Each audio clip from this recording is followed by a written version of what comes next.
Time to rock and roll! Hello my friends. My name is Bot Mathematician and this is Holomancer. Also, Chief Investigative Reporter Dora joined us this evening. Gadgets and Gazette always gets the scoop. Travel Agency has been released and it has had mixed effects. Today we're going to talk about the new decks and the impact of the new mini set on the metagame. It took us a lot of effort to put together a small list of new ways to play. Just one new legendary card completely changed the competitive environment, but unfortunately it was hard to find scenarios to utilize the other tools. Is the new mini set a failure? What does the current competitive environment look like? We will try to find answers to these questions in this video. Let's waste no time and begin our analysis with a new archetype that cannot be ignored. Portalmancer Skyla created the big spell Mage archetype on her own, with the main concept being based around the abuse of the tsunami spell. The deck generates coins, allowing the new legendary card to turn high-cost spells into zero-mana spells. Rogue tools, on the other hand, allow you to manipulate the cost of cards. The deck extracts value seemingly from thin air. The popularity and influence of the archetype is insane. In the first week after the release of the mini set, over 30% of players at all ranks used this strategy. The overall win rate at all ranks is 59%. At Diamond rank, it drops by only a few percent. The deck is extremely budget-friendly. You only need 2 legendary cards, one of which you can get from the mini set, and an additional 4 epic cards. The efficiency factor for this build is 71%. This is our experimental figure, which is based on the proportion between the cost of the deck and its efficiency. The higher this value is, the more profitable the deck is for crafting. As a result, this is a very profitable deck. Big Spell Mage has, without exaggeration, paralyzed the competitive environment. This strategy is completely out of control for several reasons, but let's discuss that in the second part of the video. And now let's take a look at other decks that have managed to adapt the new cards. As expected, Soul Searching didn't manage to resurrect the classic Plague archetype, but it was included in the alternative button strategy build.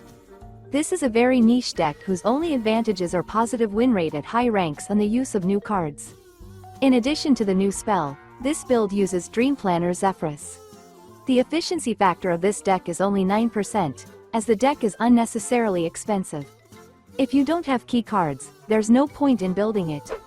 In any case, there are no other notable effective changes to the class. Demon Hunter is trying to adapt a new weapon and a new priest creature. It is currently an experimental build that has very low popularity, and it is unknown whether it will become mainstream even though it is very effective, including at high ranks. Moreover, keep in mind that the low popularity makes the performance stats unrepresentative. The deck is very expensive. You need 6 legendaries. But according to the efficiency factor, if the deck's win rate is realistic, then investing in such an expensive deck is worth it. Players are experimenting with other cards for the shopper strategy, but these efforts have very low efficiency. We also found an experimental Pain Warlock build that adapted Employee of the Month. To be honest, older versions of the archetype are more stable without any experiments, but we can't ignore this version, as it is competitive and offers slightly modified gameplay. The big drawback is the high cost for such a modest win rate. We also managed to find an experimental deck that effectively adapted agency espionage. The effectiveness of this build is also highly unrepresentative due to its low popularity. For this reason, we have no confidence that this version of Coin Rogue will become part of the metagame. If you love this archetype, you should give this version of the deck a chance. Players are experimenting with Carnivorous Cubicle in many archetypes, but one of the most effective decks is the experimental Mech Warrior. The deck's effectiveness does not decrease at high ranks. This build is quite expensive, but if you are a fan of the Mech archetype, this upgrade will be practically free for you. This build has a chance to become one of the main ones, since most versions of the archetype have a negative win rate. Among the experimental decks is an experiment that turned into a full-fledged competitive strategy. Workhorse and Monkey Business have become part of an updated version of Zoo Hunter. This is a very popular deck within the class, but it is a niche deck due to the very low popularity of Hunter. The good win rate and relatively low cost has resulted in a fairly large efficiency factor. Overall, the playstyle has not changed. The archetype received a small upgrade that allowed it to return to the big game. And that's the entire list of effective new strategies. Players experiment with very few cards. As we suspected, Highlander strategies are trying to adapt some of them. The other part of the cards show terrible performance. The main testing ground for experimentation is Big Spell Mage. Players create many different builds, most of which are effective. Some players had hoped that the new set was designed more for Wild, but the impact of the new cards in the format is minimal. Dream Planner Zephyrus has become very popular, but its overall utility is unimpressive in both formats. A flexible and versatile creature that generates 2 random cards of a certain type is no longer a strong enough effect under current circumstances. But before we continue, we want to make an announcement. On our community tab, we're trying to collect data on the financial performance of a huge number of different offers in the Hearthstone store. Our main goal is to clarify as many details as possible about the popularity of in-game items among our audience. You'll be doing us a big favor if you follow the link in the pinned comment and participate in our polls, as well as subscribe to the channel and hit the bell so you don't miss out on new surveys. We are very concerned about the future of the game, and we are sure that the fate of Hearthstone is being decided right now in the office of Microsoft.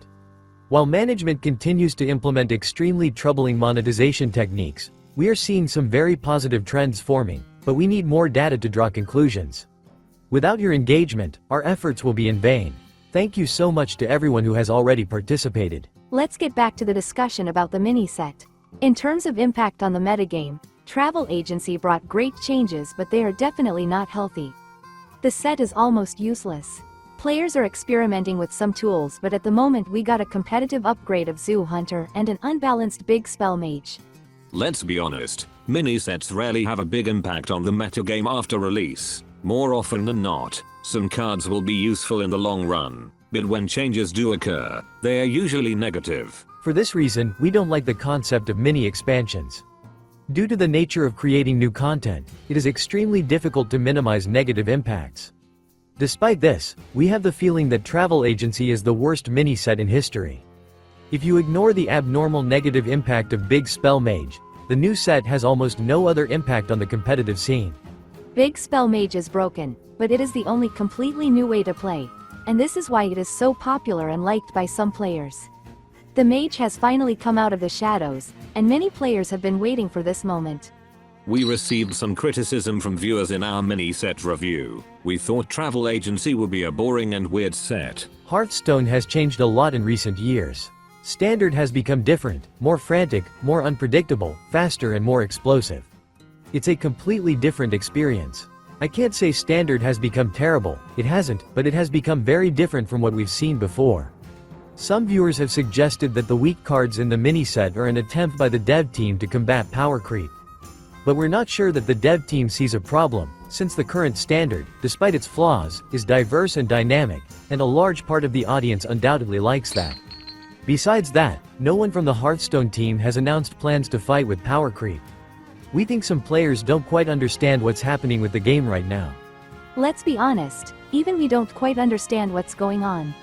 Standard has become a kind of analog of the Wild format, and this has certain consequences. Well-balanced cards and even tools with increased value no longer have a place unless they are part of a certain powerful synergy. Measuring the power of a card is pointless, since even a very weak card can become part of a broken interaction. Cards with interesting designs and good balance have given way to combinations that shape the metagame.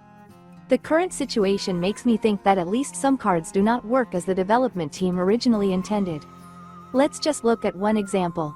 Inventor Boom originally resurrected 2 of your mechs that immediately dealt damage to random opponents. Logically, the card should have created a mech archetype based on the vast pool of new cards. But that didn't happen. Instead, players found an effective way to abuse this effect by only adding Zilliax to the deck. Bran amplified the combination. Under these circumstances, the entire extensive mech package for Warrior was completely useless. The Chemical Spill spell found an unexpected use. It's basically a mana chit that deals damage to your creature and allows it to hit the board much sooner. In theory it looks balanced. Your creature can't activate Battlecry. If it has impressive stats, the spell will reduce them, giving your opponent a chance to deal with the threat. Despite this, the card was useless until Synergy was discovered with one of the Zilliax Deluxe versions. You have the option to unleash Zilliax on turn 4 or 5. Moreover, the card will only lose Divine Shield, which is more of an advantage since it allows you to destroy up to 2 of your opponent's creatures, restore up to 8 life points to your hero, and leaves you a body with taunt lifesteal elusive and poisonous. This combination creates too much advantage against most archetypes and drastically changes things on the board, and for Ziliax Warrior it's just one of several options. Moreover, the class has the ability to bring Ziliax back to life. Ziliax Warrior appeared suddenly and became one of the main decks with high efficiency, which forced the developers to apply the nerf. The negative trend is also seen among competitive archetypes. Death Knight's Plague Core and Druid's Dragon Core are no longer fully utilized. The most flexible cards from the core have been mixed with other strategies to create multi-strategy hybrids. The new version of Big Spell Mage works on a similar principle. The deck abuses just one spell and it doesn't even need DJ Manastorm, who got a buff before the expansion's release. We can only assume that the developers planned for the card to be useful within the archetype. In fact, there are builds that effectively experiment with Manastorm, but against the background of the abnormal popularity of the Mage, they can be considered almost unnoticeable. The same applies to the new spell Huddle Up. In terms of value by basic standards, it is a powerful spell, which is used only in experimental builds, mostly at low ranks. Standard is overflowing with powerful and flexible cards, including those that manipulate mana cost, and this completely changes gameplay. In order to increase the utility of the mini-set, the developers will have to resort to buffs, which will make relatively well-balanced cards more powerful relative to the current power norm, which will undoubtedly lead to the risk of forming a new unbalanced strategy in the future.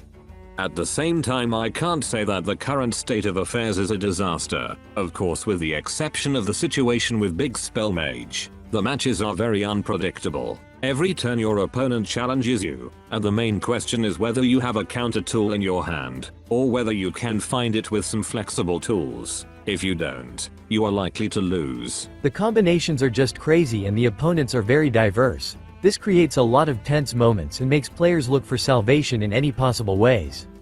In these circumstances, stalemates are much more common, and winning in an unconventional way is much more satisfying. The game requires more concentration, and is often unfair if you are unlucky with your opponent or starting hand, as in these circumstances the influence of luck is increased. But it all depends on the archetype you are using. Either way, it's definitely a different Hearthstone. Speaking for myself, I've completely lost interest in the wild format. Standard and Battlegrounds have become the main ways of playing at the moment for me, but I spend a record low amount of time in the game. As one of our subscribers wrote, the current situation is bad but playable. We can't wait to hear your thoughts. Have you bought the mini set and do you think it's the worst ever? What do you think about Big Spell Mage's abnormal popularity? Should the developers nerf the new archetype? Share your thoughts in the comments and join the polls in the community tab. Traditionally, we want to express our boundless gratitude to our sponsors. Dear friends, your help is invaluable. We will be grateful for any support. Okay, that's all for today. Thank you for spending this time with us. We really hope that we will have the opportunity to get in touch in the next video. Take care of yourself. And never give up.